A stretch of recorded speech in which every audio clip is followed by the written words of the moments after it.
กะข้าวเจ้าค่ะมื้อนี้วันจันทร์ค่ะมื้อสันวันดีดกกะ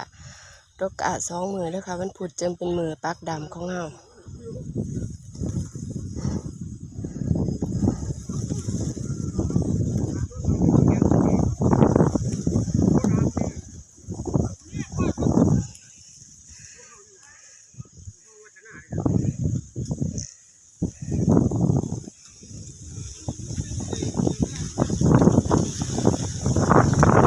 บรรยากาศดีค่ะพี่น้องมาเด้อ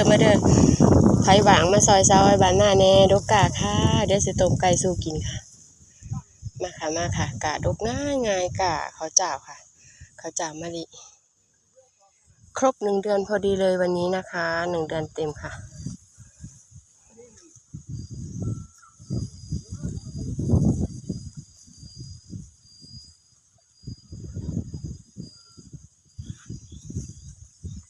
น้ำก็สิบกมีปลาเบิดละเหลืออยู่3-4 ไร่พี่น้อง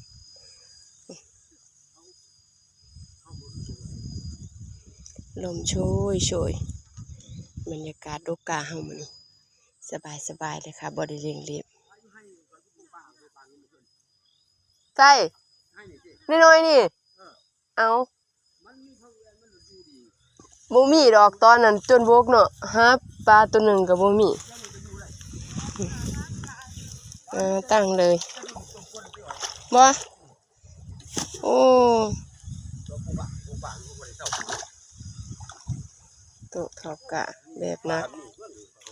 ตอนนั้นมันบกเข้ามาเบิ่งแล้วบ่มีปลาจักโตโอ้มีการขึ้นมาใหม่พอดีจังโอ้ดอกมันป่าดอกโอ้ยดอกบ่เดี๋ยวมันเป็นอันนั้นโอ้ยเป็นยังหยามนี่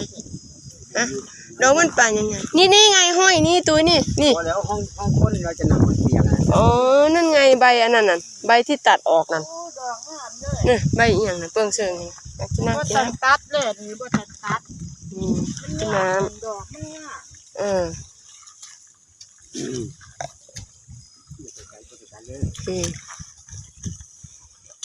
นั่นน่ะมาห้องลืมบอกว่าเอากระสอบมาห้องนางเนาะมันขายบ่โอ้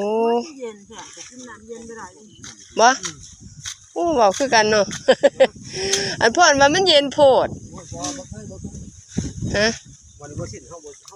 สิ้นแล้วหยานมันสวดเย็นไปได้มันหยานมันสวดบ่เดี๋ยวสิไปหาใส่ขวดมาให้นี่บ่น้ำบ่จูนบ่เย็นมาเอาไหมครับเอาจูนเย็นด้วย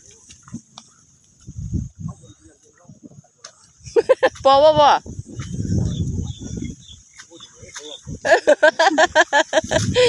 แม่นแต่พี่กายมาตุ้ย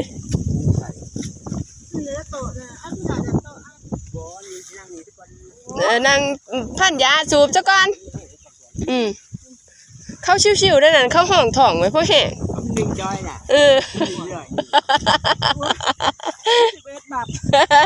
โอ้ยพ่อนับนำ11 บาทประจัน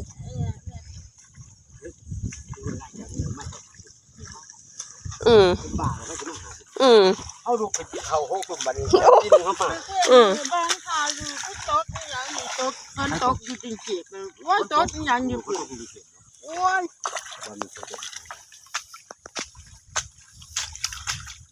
คาอยู่ก็ฝนตกอยู่จริงๆบ่ได้มันห่ม